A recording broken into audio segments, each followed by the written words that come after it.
Hello, I am Artinvader and welcome to my tutorial. Maybe you already know me. I am a digital artist from Berlin, Germany. I regularly post my art and short tutorials on my social media channels. Feel free to check them out. You can find the link in the caption. I want to turn my passion into a profession. Therefore it would be nice if you support me on Patreon. There you will find the project files to my YouTube tutorials. For a small financial surcharge, you also get access to my 3D models, which I use in my art. Thank you for your help. Today I will show you how to create this molten chrome animation. In the first part of the video, I will explain how to create the animation in Cinema 4D. In the bonus part of the video, I will explain how I edit my animations with Adobe After Effects. Then we start. First, look for Mo text in the upper left corner under the magnifying glass icon and write a term of your choice. I choose the term loaning. Under the outline object you can adjust the text. Under align I choose middle and under vertical spacing -38 cm. Then select sketch pen in the top bar and trace the letters. For this you have to zoom into the front view. For each letter we need a separate spline. For this you have to press into the plane window after each letter, so that a new spline is created. When you are done, switch back to the 3D view. Select sweep in the top bar and a circle spline with a radius of 17 cm. Place the circle spline under the sweep and duplicate it for each letter once. Now select all sweeps to edit them. Go to caps and select 50 cm for size. If there are errors in the writing, like here with the letter N, you can select spline smooth in the upper bar to remove it. Now you can delete the mode text. Now we come to the animation. Extend the animation to 7 seconds. Set the slider of the animation to the beginning. Then select all sweeps and set the value and growth to 0 and press the point to set a keyframe. Now set the slider to 4 seconds and enter 100% for the value and growth and set another keyframe. As you can see, the font is now animated. I think the font is too thick at the beginning, so we go to scale. I change the curve like this. After that I go to the beginning of the animation and set a keyframe here. After that I move the animation slider to 4 seconds and set scale to 1 again and set a keyframe. Select connect from the top bar and connect all sweeps. Select all and press with the right mouse button and select Bake as Alembic plus delete. Now we create the liquefaction effect from the end of the animation. Go to the Alembic animation and press with the right mouse button on it and select current state object. Now we have the font as a standalone object and I call it font. Then switch to sculpt mode. Make the animation invisible. Now save the file before you do the next steps.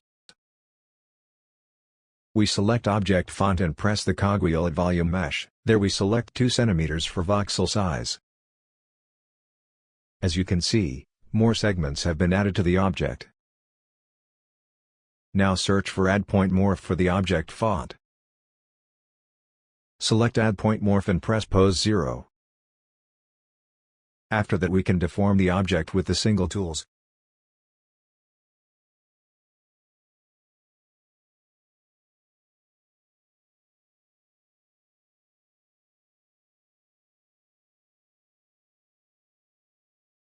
If you now click on Add Point Morph and switch to animation, you can animate the transformation. If you are satisfied with the result, switch back to standard mode. Now animate the slider at Add Point Morph. Set strength at 4 seconds to 0 and insert a keyframe. Move the animation slider to second 6 and set strength to 100% and add another keyframe.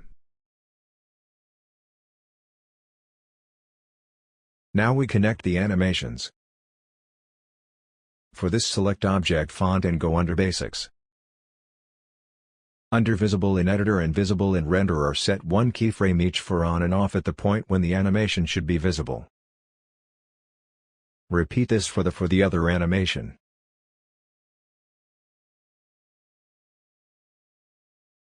Use subdivision surface for the animation.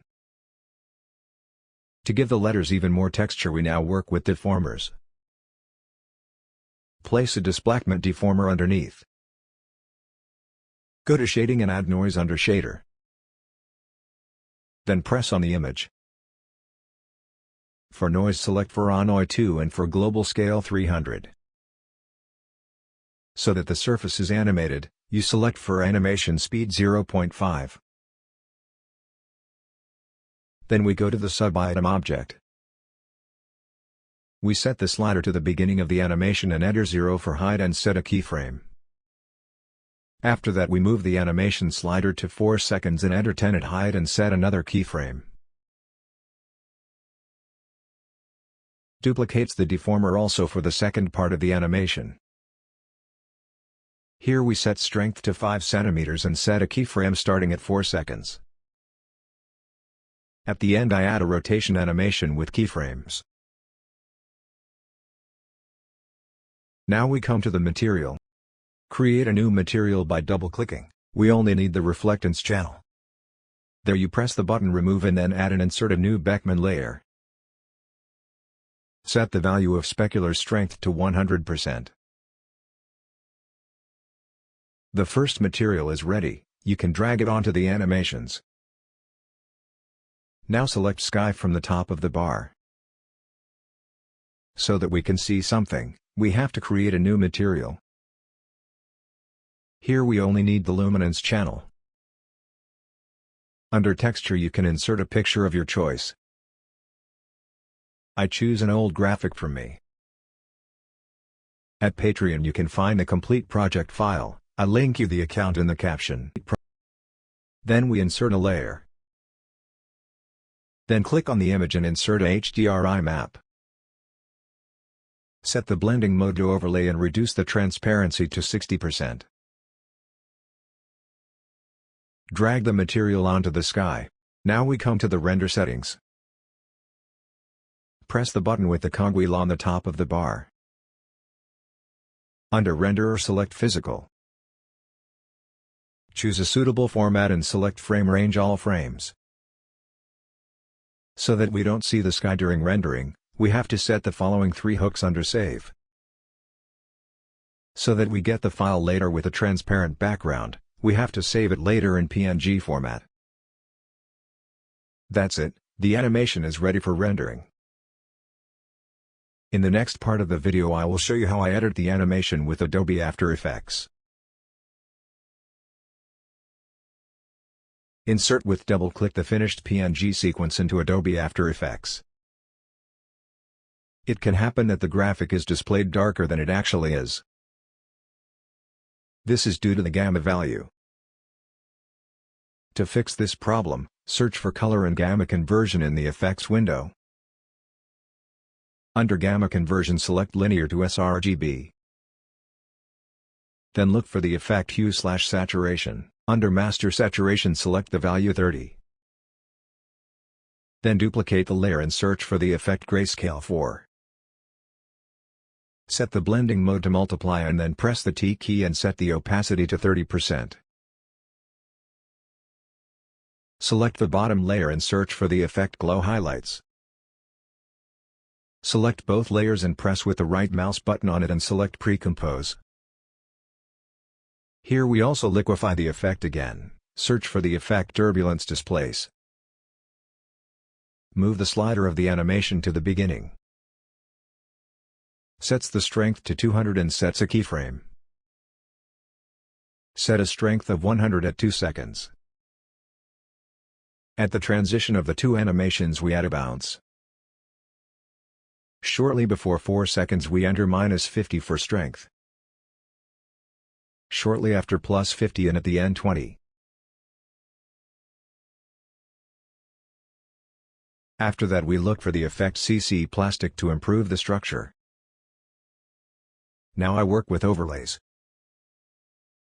For this I put a star animation in the background and set the blending mode to add.